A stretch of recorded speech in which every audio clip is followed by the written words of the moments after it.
আসসালামু আলাইকুম বন্ধুরা, আশা করি আপনারা সকলেই ভালো আছেন। প্রিয় বন্ধুরা, রানী বিলকিসের সেই বিশাল সিংহাসনটি একজন ইমানদার ব্যক্তি চোখের পলকে হাজির করে দিয়েছিলেন হজরত সুলাইমান আলাইহিসসালামের দরবারে। তারপর যা ঘটেছিল তাতে সবাই রীতিমতো অবাক। আজ আমরা জানাবো রানী বিলকিস এবং হজরত সুলাইমান আলাইহিসসালামের সেই বিস্ময়কর ঘটনা। আল্লাহর নবী হজরত সুলাইমান আলাইহিসসালাম, যিনি ছিলেন ব্যক্তিত্ব সম্পন্ন একজন ন্যায়পরায়ণ বাদশাহ, আল্লাহর হুকুমে শাসন করতেন প্রভাব আর প্রতিপত্তি নিয়ে। তিনি পাখিদের ভাষাও বুঝতেন, এমনকি পিঁপড়ার ভাষাও তিনি বুঝতেন। দৈত্য দানব আর জিন পরি সবাই মানতেন তাকে। সকলে তাকে সম্মান ও শ্রদ্ধা করতেন যথেষ্ট পরিমাণে।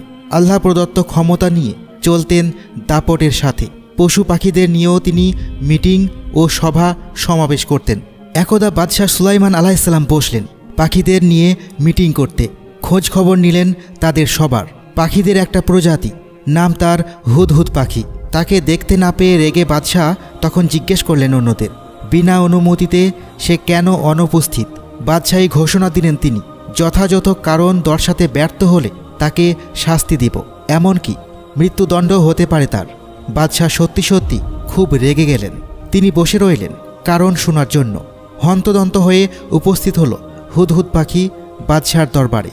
হুদহুদ পাখি বলল, বাদশাহ নামদার, আমি অবগত হয়েছি যা ছিল আপনার অজানা। এবার আমি তা আপনাকে শোনাবো।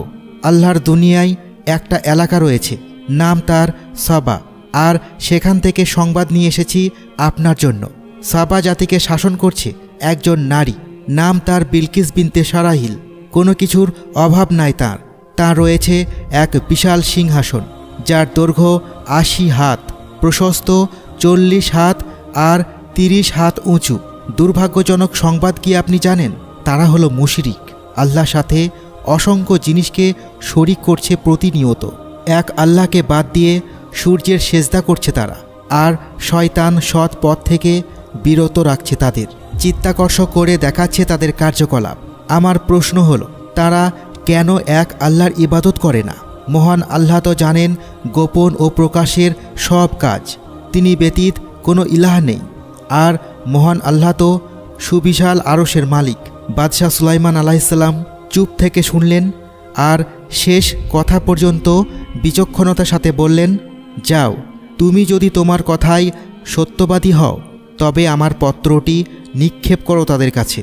একটু দূর থেকে দেখবে তারা কি জবাব দেয়। হুদহুদ পাখি বলল, জি হুজুর জাহাপনা, আপনার আদেশ শিরোধার্য। কথা অনুযায়ী কাজ, নড়চড় হবে না এক চুল পরিমাণও। হুদহুদ পাখি চলে গেল রানী বিলকিসের রাজ দরবারে। দিলেন বাদশাহ সুলাইমান আলাইহিসসালামের চিঠিটি। রানী বিলকিস চিঠি পেয়ে খুললেন। ৩১৩ জনের বিশাল উজিরের সংখ্যা নিয়ে বসলেন। এরপর পরিষদবর্গের কাছে বললেন, চিঠি এসেছে বাদশাহ সুলাইমানের কাছ থেকে। এই চিঠিতে শুরু করা হয়েছে পরম করুণাময় আল্লাহর নামে বিসমিল্লাহ বলে। বিসমিল্লাহির রহমানির রাহিম বলে আহ্বান জানানো হয়েছে শক্তি প্রদর্শনের কিংবা আত্মসমর্পণের। আমি কি করতে পারি এখন? আমি তো আপনাদের পরামর্শ ছাড়া কিছুই করি না। বলুন এখন আপনারা।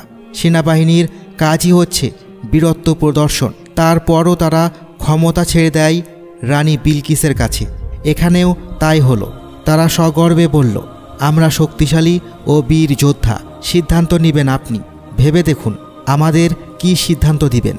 নারীত্বের কোমল হৃদয় প্রকাশ পেল রানী বিলকিসের কথায়। স্বভাবের বাহিরে গিয়ে প্রতিপক্ষ ভাবলেন না পুরুষদের। আবির্ভূত হলেন স্বাভাবিকভাবে, দাঙ্গা হাঙ্গামা না করে। জব্দ করতে চাইলেন সুকৌশলে। রানী বিলকিস তার সভাসদদের বলল, দেখুন, রাজা বাদশাহ যে জনপদে প্রবেশ করে সেটা তছনছ হয়। সম্মানিত লোকেরা হয় অসম্মানিত ও অপমানিত। তাদের কর্মকাণ্ড সবসময় হয় এরকম। বরং তার কাছে কিছু উপঢৌকন পাঠায়, দেখি পাঠানো দূত কি জবাব নিয়ে আসে।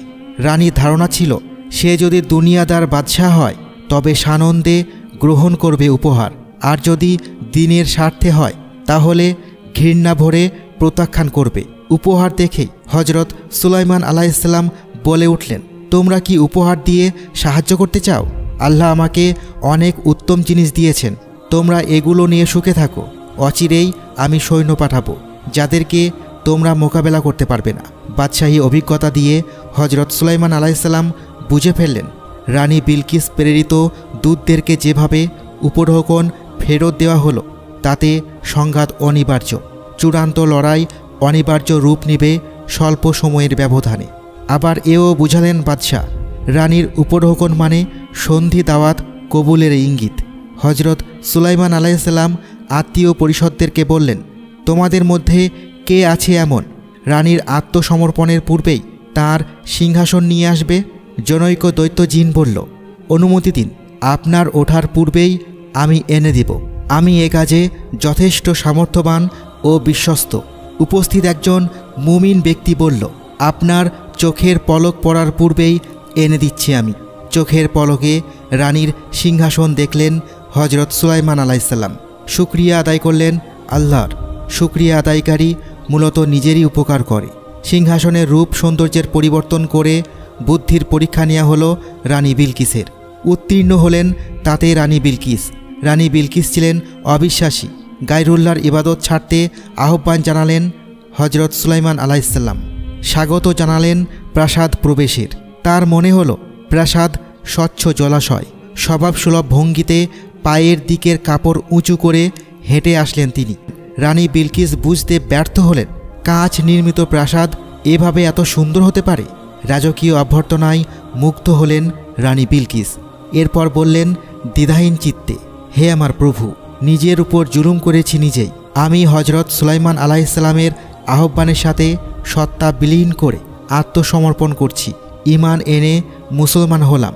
যিনি সমগ্র বিশ্বজাহানের রব ও প্রতিপালক, তার কাছে এভাবেই নতুন জীবন শুরু করলেন রানী বিলকিস, যাকে খিদমত দিত 600 নারী।